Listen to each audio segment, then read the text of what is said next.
Welcome back. I'm with Isabel and Stella. We're having a right old Barney here. I feel I'm like the referee. I'm very, very neutral. Of course, an absolute study in unbiased journalism.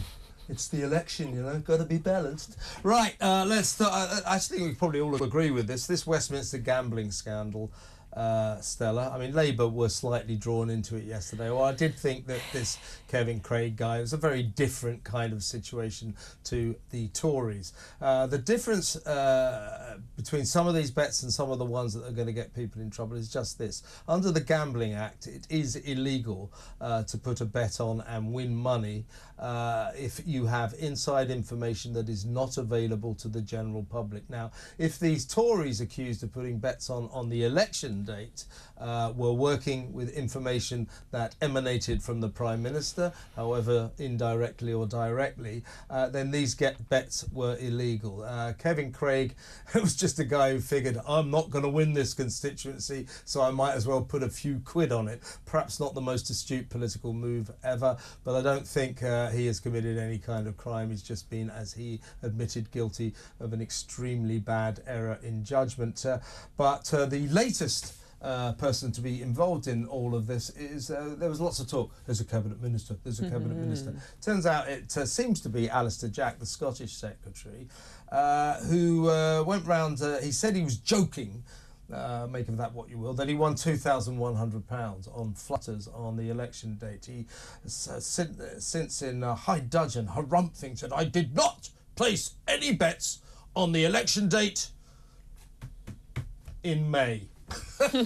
So when did he place the bets? I mean, the point about this is, who knows whether his one was an illegal bet or just a flutter, but it's such a bad look, isn't it, generally for Westminster, this? It's such a terrible look. I would say, again, it's very different what happened with the Labour candidate. Yeah, because I'm letting you off on this candidates and like councillors and MPs, they do that all the time. They put a bet on them losing, because for their morale as well sometimes, because if you do actually end up losing, at least, you know, you make some money, so it takes the stink out of it a little bit.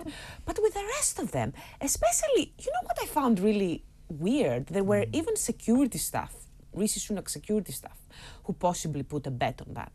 And I find they were police officers. Police officers, yes, which again, I think it's such a bad look, and it makes people lose trust even more in whatever sense of authority has been left here in the UK. But yes, especially with the Spuds and with the Scottish minister, I don't believe it. One thing, there is this graph that shows how many bets are placed on the general elections, and the day before Rishi Sunak announced it, the graph goes all the way up, and I find that really hard to believe when they say that, you know, it wasn't insider information, because I remember a month and a half ago, everyone in Westminster was booking their holidays. I booked my Greek holidays a day before he announced it.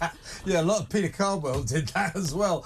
Your thoughts, Isabel? I mean, you know, Rishi Sunak's been, you know, very vociferous in his fury over all of this. Took him too long to take any action against those two candidates. Laura Saunders in Bristol North West, who, by the way, is married to a guy called Tony Lee, who's a campaign strategist for the Tories, and of course Craig Williams, his own personal private secretary. Took him basically 2 weeks to say you're no longer Tory candidates. He should have moved faster than that, shouldn't he? So what I would say is that kind of betting is absolutely rife at Westminster. This is the tip of the iceberg, but I would not say that the majority of the political betting that goes on at Westminster is some kind of huge scandal. Generally, the sums of money involved are really small. It's actually quite difficult to place big political bets. The bookmakers don't like losing, and they tend to know that people who are placing political bets are quite well informed. So they limit the stakes anyway. It's something that I discovered very, very soon after I started working as a political journalist,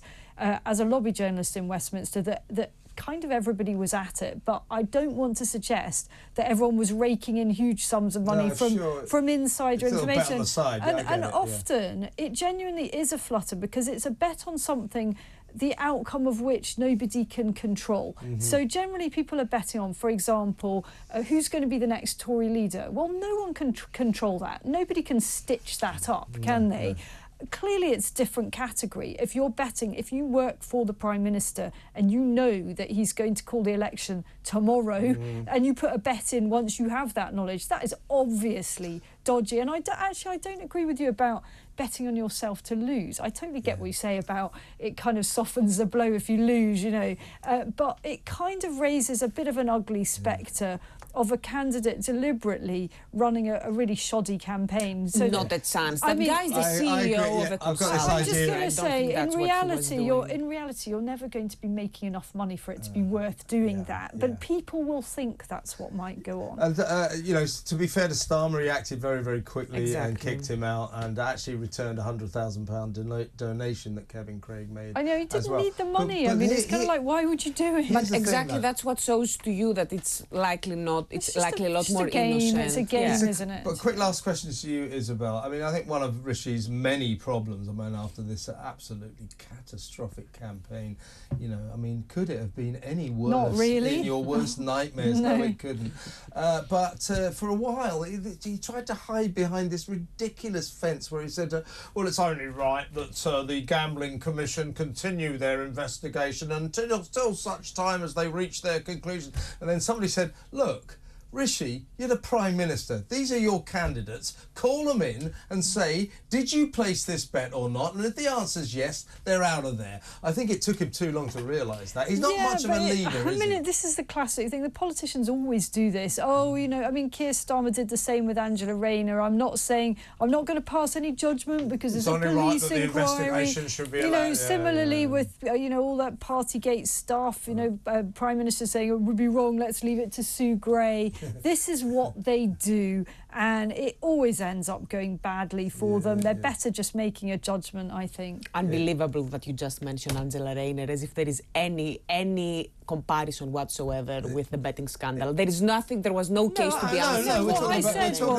Keir Starmer. Keir Starmer hid like a frightened little boy on that one. Come on, we know. The Tory chairman, literally, the Tory chairman sent the police off to Angela Rayner for no good reason, and the police said, sorry, there is nothing to see here. He chucked her right under the bus, and everybody knows it. Do not tell us that. We weren't born yesterday. We know what happened. We know what happened. He thought she might get done, and so he kept her at arm's length. Have you seen the document that she says exonerates her? No, actually, No, I haven't. Why not? I felt like she stood by her to the very last minute, completely. If that's his idea of supporting a friend, I'd hate to see how he treats his enemies. But lovely to see you, Stella. We might be about to find out. Yeah.